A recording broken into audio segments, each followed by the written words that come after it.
Hello बच्चों, आज हम लोग ये ऑर्डर ऑफ रिएक्शन से रिलेटेड एक क्वेश्चन लेकर के आए हैं। इसको डिस्कस करेंगे। देखिए इसमें क्या है, थोड़ा सा टेढ़ा है पहले से। देखिए क्या दिया गया है।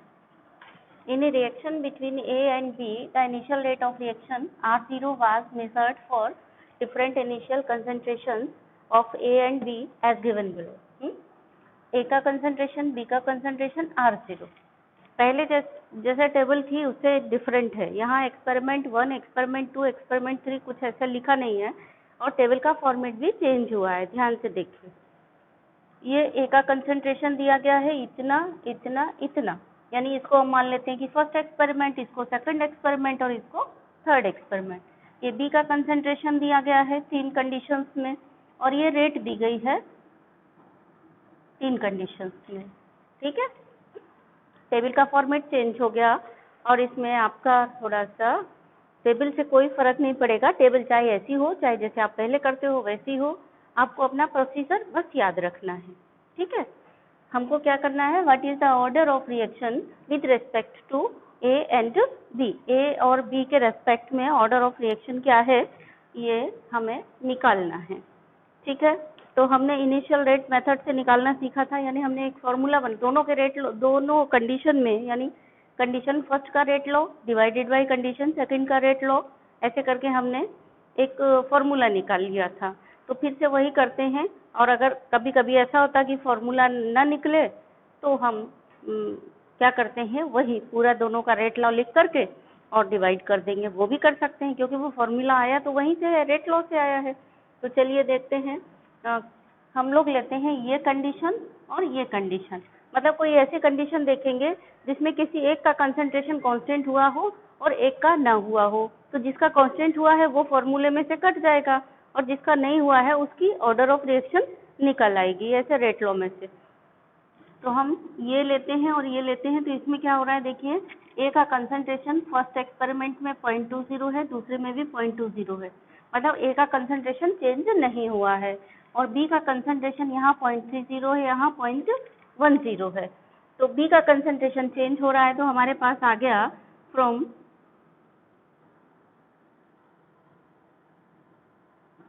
Condition first and second. ठीक है, फर्स्ट मतलब ये और सेकंड मतलब ये। ठीक, तो R01, ये R01 हो गया ये वाला रेट फर्स्ट कंडीशन का, अपॉन R02 इक्वल टू के, और के दोनों रेट लॉ के कट गए। फर्स्ट कंडीशन का रेट लॉ में भी के था और सेकंड कंडीशन के भी रेट लॉ में के था, तो दोनों का एक कट गया, बचा क्या इसका बी का बचा, ए का ये और ये कट गया, बी का बचा, ये हो गया B01 upon B02 to the power B. ठीक है, ये सिंपल मेथड हो गया, हमने फॉर्मूला निकाल लिया direct.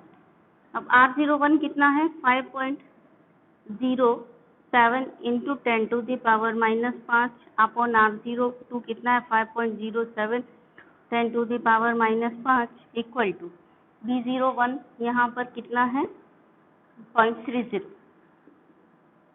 Upon 0.10 to the power B। ठीक है, अब ये देखिए इससे कट गया, ये आ गया 1 और इससे ये काटेंगे तो आ गया इधर 3, तो हमारे पास आ गया 1 equal to 3 to the power B। अब हमें क्या करना है, इस एक को 3 के बेस में कन्वर्ट करके, मतलब ब्रैकेट के अंदर ऐसी पावर लगानी है कि जब हम ब्रैकेट खोलें तो वैल्यू 1 आ जाए। ठीक है, जब हम ब्रैकेट खोलें तो वैल्यू 1 आ जाए। तो ऐसा कब हो सकता है, ऐसा हो सकता है किस केस में, अगर हमने यहाँ पर 3 के बेस में इसको कन्वर्ट किया, यहाँ जगह नहीं है इसलिए हम यहाँ लिख रहे हैं, 3 के बेस में हमने इसको कन्वर्ट किया तो 3 पे पावर 0 की लगा दें तो 3 टू द पावर B आ जाएगा। ठीक, तो B इक्वल टू आ गया 0, यानी order with respect to B आ गया 0। अब कुछ बच्चों को ये समझ में नहीं आ रहा होगा, बायो वाले बच्चों को, कि ये 3 कहाँ से आ गया। Order with respect to B is 0, ये आ गया हमारा आंसर। तो कुछ बच्चों को ये समझ में नहीं आ रहा होगा कि ये 3 आया कहाँ से। तो अगर आपको नहीं समझ में आ रहा तो कोई बात नहीं, सपोज आप इस स्टेप पर पहुंच गए और आपको अब पावर लगानी नहीं आ रही है कि हम पावर में कैसे कन्वर्ट करें, क्योंकि पावर का कंपैरिजन करोगे तभी होगा। पावर लगाने में नियम यही है कि ये संख्या को इस बेस के बराबर बदलना है जितना ये है, और ऊपर पावर इस तरह से लगाओ कि जब ब्रैकेट खोले तो यहाँ जो संख्या है वो वैल्यू चेंज ना हो, वो उतनी ही रहे। ठीक है, तो हम किसी भी संख्या पे जब 0 की पावर लगाते हैं तो वो 1 के बराबर हो जाती है, तो हमने इसको सीधा सीधा 3 बेस में कन्वर्ट कर दिया, यहाँ पे 3 रखकर, और 0 की पावर लगा दी। जब हम ब्रैकेट खोलेंगे तो ये संख्या 1 के बराबर हो जाएगी, एक तरीका। दूसरा तरीका, अगर आप यहाँ अटक गए, अब आप आगे नहीं बढ़ पा रहे, आपको समझ में नहीं आ रही हम कौन सी पावर लगाएं, तो भी कोई टेंशन लेने की बात नहीं है। आप यहाँ पर लॉग ले लीजिए, यानी अगर आप लॉग लेते हैं तो ये आ गया, मतलब आपकी संख्या है 3 to the power b equal to 1 है। आप लॉग लेंगे तो ये हो जाएगा b log 3 equal to log 1। ठीक, अब b इक्वल टू हो गया, b इंटू log 3 की वैल्यू होती है 0.4771 इक्वल टू log 1 की वैल्यू होती है 0। अब किसी भी संख्या में आप 0 से भाग देंगे तो संख्या 0 बन जाएगी, यानी b की वैल्यू यहाँ क्या आ गई, 0 आ गई। b में b इक्वल टू हुआ 0/ये करोगे तो 0 आ गया। तो अगर आप यहाँ अटक रहे हैं तो आप बिल्कुल पेशेंस से लॉग टेबल उठा लीजिए, यहाँ पे लॉग अप्लाई करिए और आपका कैलकुलेशन लास्ट स्टेप तक इजीली निकल आएगा, कोई टेंशन की बात नहीं है।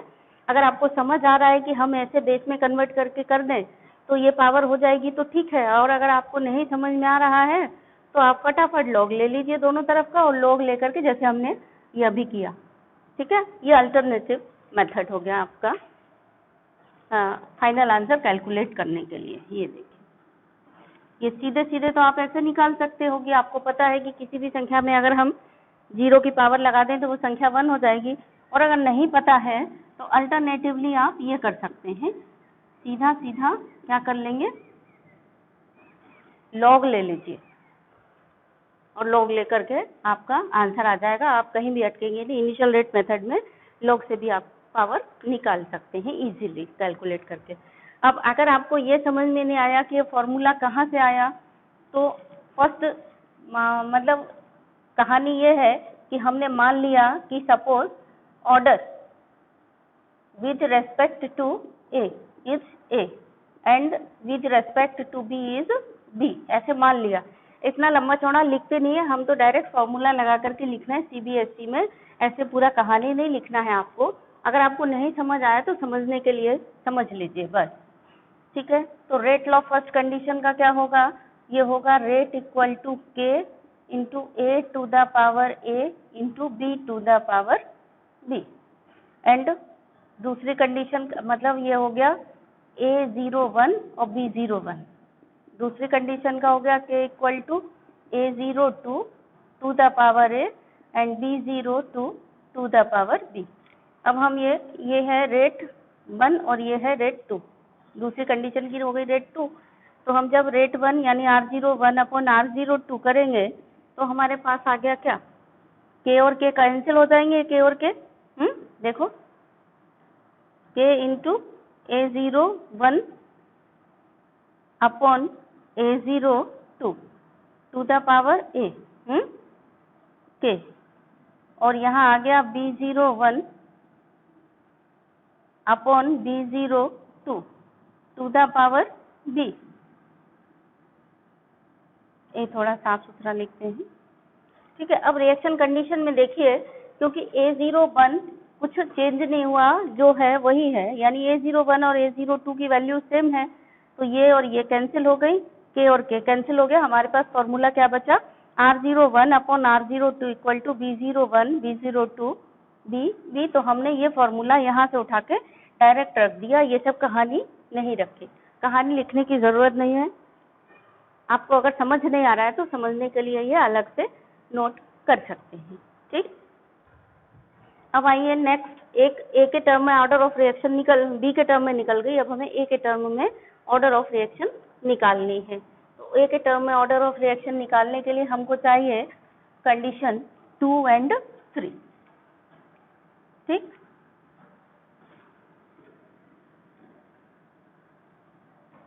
तो कंडीशन 2 एंड 3 में कहानी क्या हो रही है कि किसी का भी कंसंट्रेशन चेंज नहीं हो रहा है। अब यहाँ किसी का कंसंट्रेशन चेंज नहीं हो रहा है तो आपको मजबूरन पूरा फॉर्मूला लगाना पड़ेगा, जैसे जहाँ से आपने डेरिवेशन किया था वो वाला। यहाँ पे क्या हो जाएगा, फॉर्मूला इतना बनेगा R01 upon R02 equal to, ये दोनों कुछ कैंसिल नहीं होंगे, ना तो A01 कैंसिल होगा ना तो A02 कैंसिल होगा, क्योंकि दोनों ही चेंज हो रहे हैं। मतलब A02 और A03 कोई कैंसिल नहीं होगा, और ना ये B01 B02 और B03 भी कैंसिल नहीं होंगे, A02 और A03 भी कैंसिल नहीं होंगे, क्योंकि दोनों डिफरेंट हैं। K और K कैंसिल हो जाएगा, सिर्फ K और K कैंसिल हो जाएगा। तो अगर हम R03 अपॉन R02 करते हैं, हम R02 अपॉन R03 भी कर सकते हैं, आप करके देख लेना और कैलकुलेट कर लेना, सेम आंसर आएगा। चाहे आप R02 बाई R03 करें, चाहे R03 बाई R02 करें। मैं ये इसलिए कर रही हूँ कि 4/2 करूँगी तो इजीली कट जाएगा। थोड़ा सा इतना दिमाग लगा के चलेंगे तो आपकी कैलकुलेशन थोड़ी कम हो जाएगी, नहीं तो आप दोनों तरीके से कर सकते हैं। प्रैक्टिस के लिए आप R02 डिवाइडेड बाई R03 करके भी आंसर निकाल करके देख लीजिए। तो इक्वल टू K और K कैंसिल हो गया क्योंकि दोनों रिएक्शन का सेम है, लेकिन A03 और A02 कैंसिल नहीं होंगे क्योंकि दोनों डिफरेंट हैं, तो to the power A and B03 to the power B03 by B02 to the power B। ये अब R03 क्या है, 1.43 into 10 to the power -4 divided by R02 है 5.07 into 10 to the power -5 equal to A03 क्या है यहाँ पर, A03 0.40 upon A02 है 0.20 टू द पावर 8, B03 है यहाँ पर 0.05 अपॉन B02 है 0.10 टू द पावर B, ठीक है।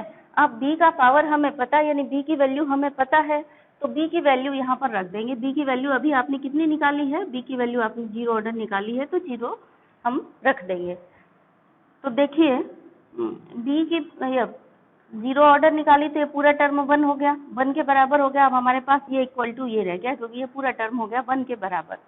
तो यहाँ भी देखिए, अगर हम इसको 1.43 की जगह हम कर लें, अगर इसको 14.3 कर लें तो यहाँ 10 टू द पावर -5 आ जाएगा, ये कट जाएगा। या ना करें तो हम सीधा इसको इसमें डिवाइड ले लें और ये ऊपर जाएगा तो ये हो गया 10 बचा, 10 टू द पावर -4 और -4 कैंसिल हो गए, एक 10 एक्स्ट्रा बचा, वो ऊपर हमने ये रख दिया। अब 1.43 में 5.07 का जब हम भाग देंगे तो ये आ जाएगा 2.8 आ जाएगा, 0.28 आएगा, है ना।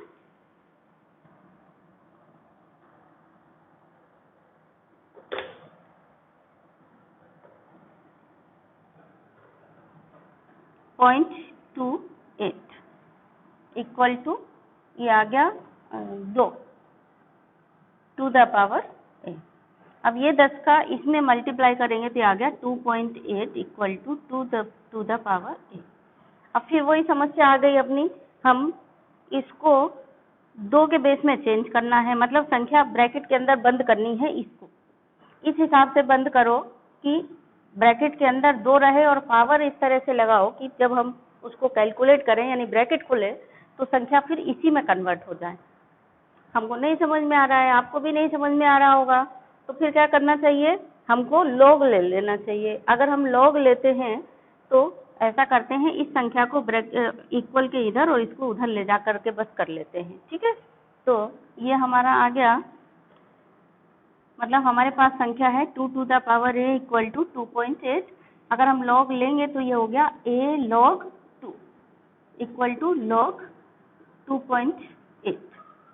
तो a इंटू log 2 की वैल्यू होती है 0.3010 इक्वल टू log 2.8 की वैल्यू होती है 0.4472। तो a इक्वल टू आ गया 0.4472 डिवाइडेड बाई 0.3010। अगर आप log 1 से लेकर के 10 तक की वैल्यू याद कर लेते हैं तो बहुत अच्छा है, नहीं कर पाते हैं 1 तो 0 होती है log 1, log 2 की, log 5 की, log 7 की और log, हाँ बस इतनी याद कर लीजिए 2, 5 और 7। अगर आपको 3 वैल्यू याद है और log 10 इक्वल टू 1 होता है और log 1 इक्वल टू 0 होता है, इतना अगर आपको याद है तो आप लॉग टेबल में कोई भी वैल्यू निकाल सकते हैं। पहले आप इनकी वैल्यू याद कर लीजिए, फिर हम बताएंगे कि कैसे आप इनको सारे कोई भी लॉग टेबल में कोई भी लॉग की वैल्यू हो आप बिना लॉग टेबल देखे भी निकाल सकते हैं। 3 वैल्यू आप खास तौर से log 7 की, log 5 की और log 2 की और log 3 की, इतनी याद रखिए, ठीक है। तो ये आ गया a इक्वल टू इतना आया, तो ये जब डिवाइड करेंगे तो डिवाइड करने पर a की वैल्यू आ जाएगी 1.485, ठीक है, यानी ये आ गया इक्वल टू 1.5 के बराबर अप्रॉक्स, ठीक है। यानी हमारा आंसर आ गया order with respect to a is 1.5।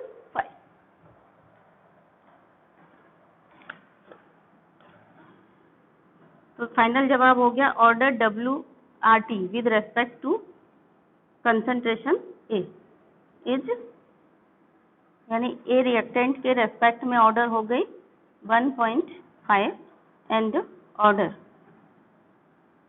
With respect to B is 0।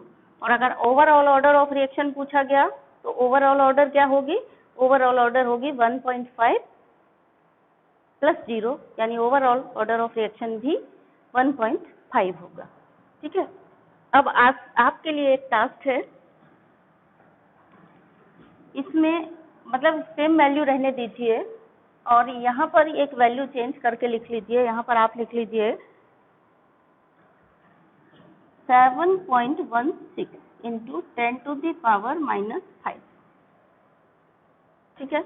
अब ऑर्डर ऑफ रिएक्शन ए और बी दोनों के लिए निकालिए। तो बी का तो आप ऑलरेडी निकाल ही लेंगे इजीली कि 0 है। ए का निकालिए तो आपको ये वाली प्रैक्टिस भी हो जाएगी। अब ऑर्डर ऑफ रिएक्शन डिफरेंट आएगा ए के टर्म्स में, ठीक है। तो this is your task, be careful. अब बच्चों आपके सामने क्वेश्चन है, ये करने के लिए टेक्स्ट बुक क्वेश्चन 4.12 है ये।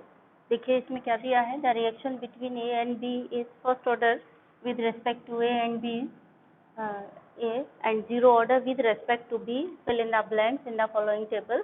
तो ये टेबल दी गई है, इस टेबल में ये ब्लैंक्स हमें भरने हैं, ठीक है। तो कई बच्चों को तो क्वेश्चन ही समझ में नहीं आता है कि ये पूछा क्या गया है, ब्लैंक्स भरने हैं हमको। तो पहले यहाँ पे ध्यान से पढ़िए क्वेश्चन को बहुत। A and B is, A और B रिएक्टेंट है और ऑर्डर ऑफ रिएक्शन दिया गया है कि फर्स्ट ऑर्डर रिएक्शन ये है और 0 ऑर्डर रिएक्शन है बी के टर्म में। इसका मतलब इनडायरेक्टली आपको रेट लॉ दिया गया है। कहीं भी जब आपको ऑर्डर ऑफ रिएक्शन दिया जाता है कि इस रिएक्टेंट के टर्म्स में ये ऑर्डर है, इस रिएक्टेंट के टर्म में ऑर्डर ये ऑर्डर है, इसका मतलब आपको इनडायरेक्टली रेट लॉ दिया जा रहा है और आप उस रेट लॉ का यूज करके कैलकुलेशन करिए। आपको हिंट भी क्वेश्चन में ही आपके लिए हिंट छिपा हुआ कि आपको क्वेश्चन करना कैसे है। आपको कहीं से कुछ दिमाग नहीं लगाना है, क्वेश्चन में हिंट है। पेपर में केमिस्ट्री के पेपर में बहुत सारे क्वेश्चंस में ऐसा आता है कि आंसर उसी में छुपा रहता है। आपको बस दिमाग लगाने की ज़रूरत है, ध्यान से कंसंट्रेट होकर देखने की ज़रूरत है कि आंसर लिखा कहाँ है इसमें, समझे। तो यहाँ लिखा हुआ है कि ए के रेस्पेक्ट में ऑर्डर 1 है, first order with respect to A and 0 order with respect to B, यानी रेट लॉ क्या हो गया इस रिएक्शन का, इस रिएक्शन का रेट लॉ ये हो गया rate equal to k into A to the power 1 and B to the power 0। B के 0 है तो 0 1 हो गया, और 1 हम लिखते नहीं है, नहीं। रेट इक्वल टू क्या हो गया, रेट इक्वल टू हो गया K इंटू, ये आ गया हमारे पास। आधी सी समस्या हमारी यहाँ पर सॉल्व हो गई। अब हम क्वेश्चन को सॉल्व करते हैं। हमको निकालना है ये फिल इन द ब्लैंक्स। तो समझिए दिया क्या क्या है हमें।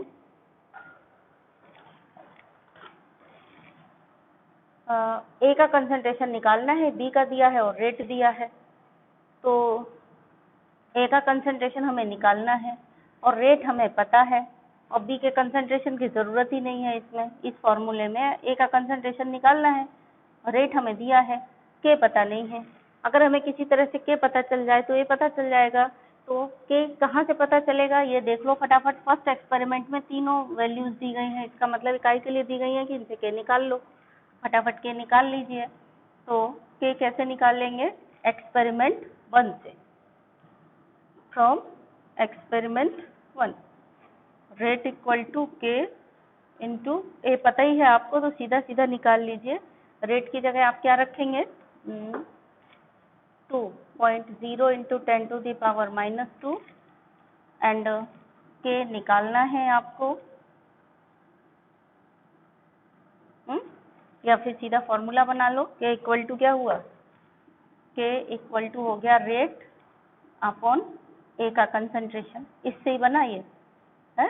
के निकालना है तो ए को इधर ले आए। तो रेट कितनी है, 2.0 इंटू 10 टू द पावर -2।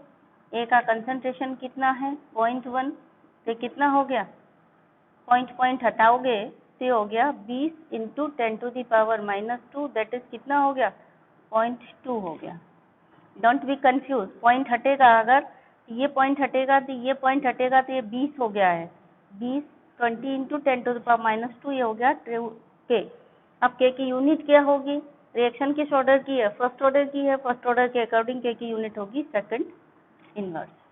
ठीक, अब दूसरे वाले में देखिए हम ये वाला, अब फिल इन द ब्लैंक्स पर आ गए। फिल इन द ब्लैंक्स निकालना है ए का कंसंट्रेशन। ए का कंसंट्रेशन निकालना है तो ए का कंसंट्रेशन इक्वल टू क्या हो गया, ये वाली बात हो गई हमारी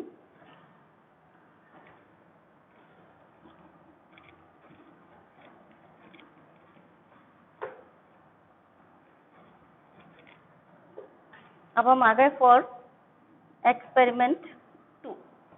ए का कंसंट्रेशन निकालना है तो ए का कंसंट्रेशन निकालना है इक्वल टू रेट अपॉन के। ठीक, रेट यहाँ कितना दिया गया है इसमें, 4.0 इंटू 10 टू दी पावर -2। के कितना निकाला था आपने, 0.2। फिर से पॉइंट हटाओगे तो हो गया 40/2 इंटू 10 टू दी पावर -2, तो ये हो गया 20, यानी 0.2 मोल लीटर इनवर्स। ठीक है, देन नेक्स्ट है एक्सपेरिमेंट 3 में आपको निकालना है रेट। तो रेट निकालिए, इसको मिटा देते हैं।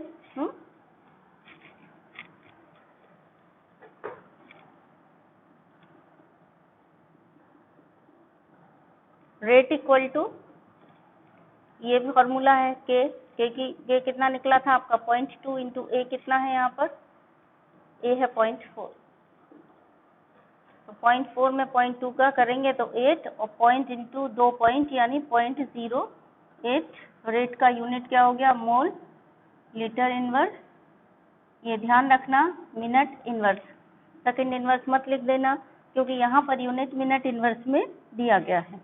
देन एक्सपेरिमेंट 4 में क्या दिया गया है, देखिए हमको ए निकालना है। तो अगेन ए इक्वल टू क्या हो जाएगा, ए इक्वल टू रेट अपॉन के। तो रेट कितनी है, 2 इंटू 10 टू दी पावर -2। के कितना है, 0.2। तो ये हटाओगे जब पॉइंट नीचे से, तो ये बन गया आपका 20/2 इंटू 10 टू दी पावर -2, तो ये आ गया 10। तो ये करोगे, हटाओगे, दिया गया 0.10 या 0.1 mole litre inverse. Second inverse मत लगा देना, क्योंकि ये आप क्या निकाल रहे हो, कंसंट्रेशन निकाल रहे हो। तो इस तरह से इनिशियल रेट के क्वेश्चन और डिफरेंशियल रेट इक्वेशन के क्वेश्चन जितने आपने किए हैं सारे बहुत इंपॉर्टेंट हैं। खास तौर से क्वेश्चन नंबर 4 ये 1-2 भी इम्पोर्टेंट है, 1-1 और 4.10, ये 3 क्वेश्चन बहुत रिपीट होते हैं। और इसके अलावा जो क्वेश्चन आपने किए हैं ये वाले 4.9 क्वेश्चन एंड 4.6 क्वेश्चन, ये हाँ, और इसमें खास तौर से डिकम्पोजिशन अमोनिया 4.3 क्वेश्चन का सेकंड पार्ट 90% बच्चे गलत करके आते हैं। तो ये ट्रिपल प्लस ग्रेड का इम्पोर्टेंट है। 4.3 स्टार मार्क वाला क्वेश्चन है, ध्यान रखिए। तो जितने क्वेश्चन मैंने अभी आज बताए हैं ये सारे क्वेश्चन A+ ग्रेड के इम्पोर्टेंट है फॉर क्लास 12 के लिए।